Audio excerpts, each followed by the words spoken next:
What a day. What a beautiful day. Shane here, GTC, bringing you back another video. Hey, two things. Bought another car. Not for me, but I want to talk to you about that, and then I've got my car on order. So stay tuned. Let's talk about two things.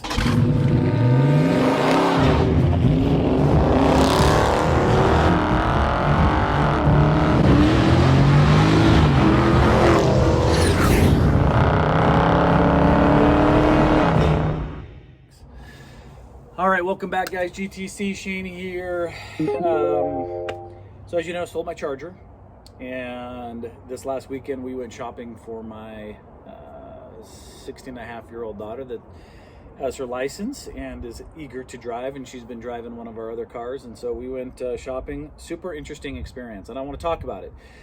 So we were in the market for a Honda Civic Sport Hatchback.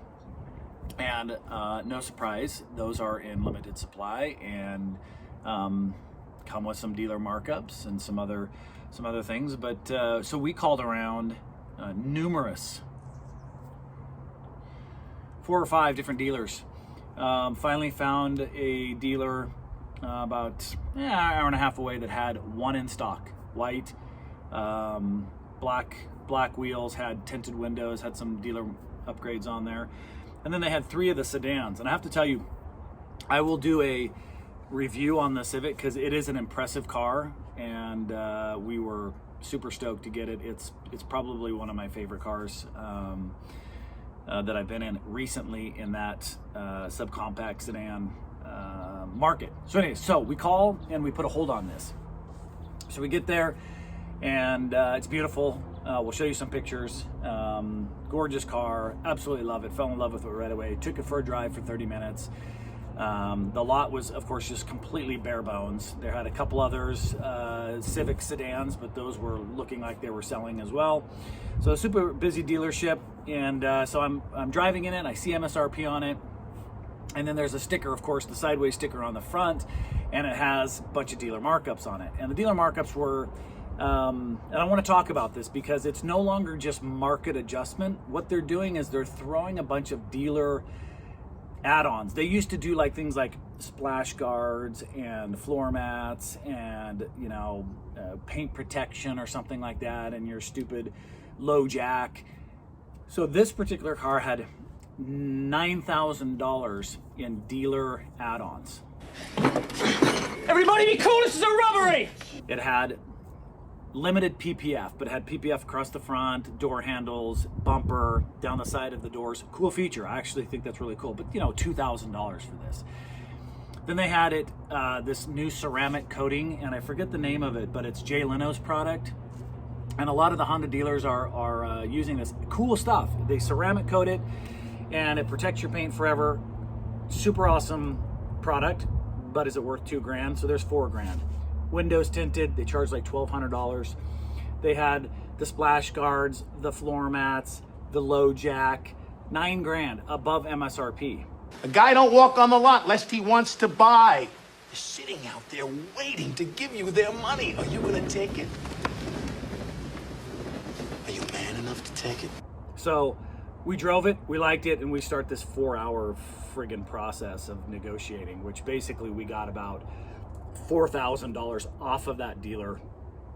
Right, we paid half, which I think is pretty fair, half of what they paid, because I told the guy, I'm like, dude, I can get the windows tinted for a fraction of that. So he understood. So anyways, what I found out, because I sat for a long time in the financial office, once we made the deal, we got the car, super stoked, decent experience. The sales guy was frustrated because of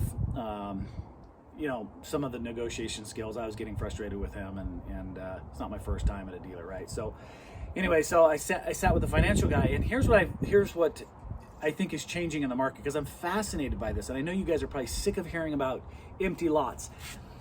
The wave of the future, in my opinion, is this. You're not going to see dealers with inventory of pre-2020 pandemic. They're no longer going to sit on 20 Honda Accords and 20 Civics where you go to the lot and they go, oh yeah, we got 5 of those in the back or 10 of those in the back. They're not going to do that anymore. A, it's too expensive. B, the supply is not there.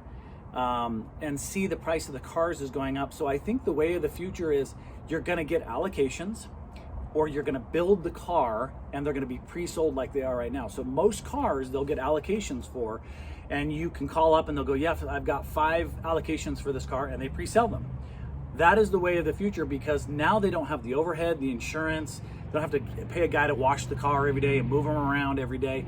And so it's almost like you're going to have this on-demand supply where the cars are custom built and sold, or pre-sold based on allocations. And that is what the financial guy, he goes, I don't think we're going to start seeing this supply. The supply makers are not making as many cars. Even though they're putting out more chips, a lot of the chips are going to EV vehicles. They're very microchip heavy. So it's an interesting shift in the market. I just don't think we're going to see those super lots where you're just seeing hundreds of cars. So 2 things are going to come out of that. Well, there's going to be more than that, but I think you're not going to see the dealer incentives. Those are going to go away. You're not going to see those 5,000 off, 10,000 off. Not going to see it anymore. MSRP, or maybe a little bit of a seasonal incentive, is kind of where we're going to start seeing things moving forward. So get used to that. And that's kind of crappy, because pre-pandemic, only about 20% of people were paying MSRP. That means you go to the lot and you negotiate and you get it below that. Now it's flipped. Now you've got like 75-80% of people paying MSRP or above.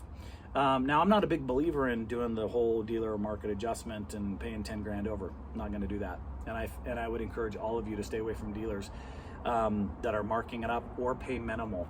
That's totally negotiable. That's pure profit in their pocket, and I think that's morally wrong, and we should stay away from those dealers that are doing that. And I tell them that. And this dealer, they didn't have a dealer market adjustment, they just had the dealer add-on. So I paid MSRP, and then I paid their whatever crap they put on there, which actually turned out really nice. So that's what I learned. I also learned that, fewer cars are going to be sold. So in 2020, about 17 million cars were sold. 2021, about 15, and we're on track in 2022 for about 14.4 million. So I think in general, just car sales are going down. Consumer spending is going down. This is sort of the sign of the times, but it's gonna be really interesting to see what the car market and inventory looks like as we come out of this, because I was under the impression that once this sort of bottleneck opened back up, that we would just go pre-pandemic, and it's not going to happen. I haven't got that impression from one dealer. They said we're not doing it. In fact, most of the dealers said we are ordering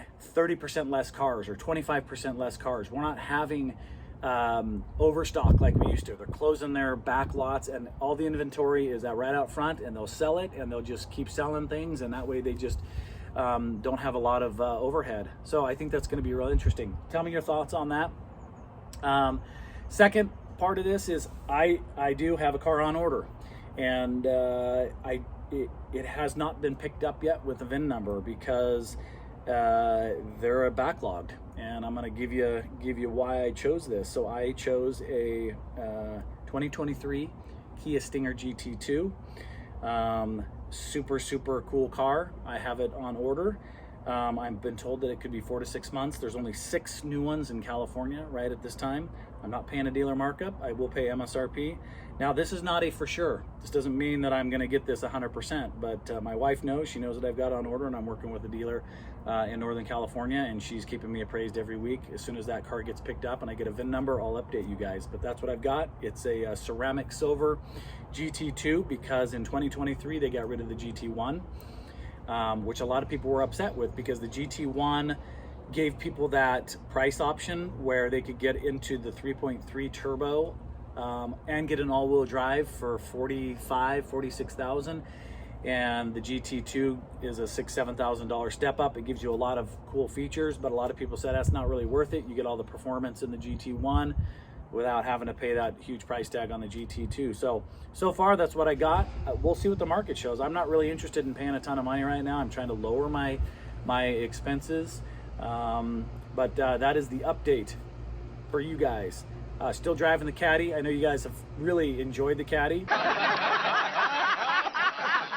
I could give you a 125,000 mile review coming up now. All right, you guys, so that's the latest. Let me know what you think. I will give you some still pictures of the Honda Civic, and then coming shortly, I'm gonna give you a full review on that, because it was completely redesigned, and I actually think it's a sneak peek of what the new Honda Accord's going to look like. Totally impressed with the Civic. It looks like a hybrid between a Tesla Model 3 and a BMW. It's got a really cool wide back end. It's got the little hatchback.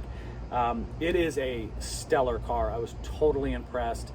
You'll love the interior. You'll love the exterior. I'll give you a full review on that. We'll do a drive in it, and that's coming up next. All right, you guys, till next time, Shane, GTC, take care.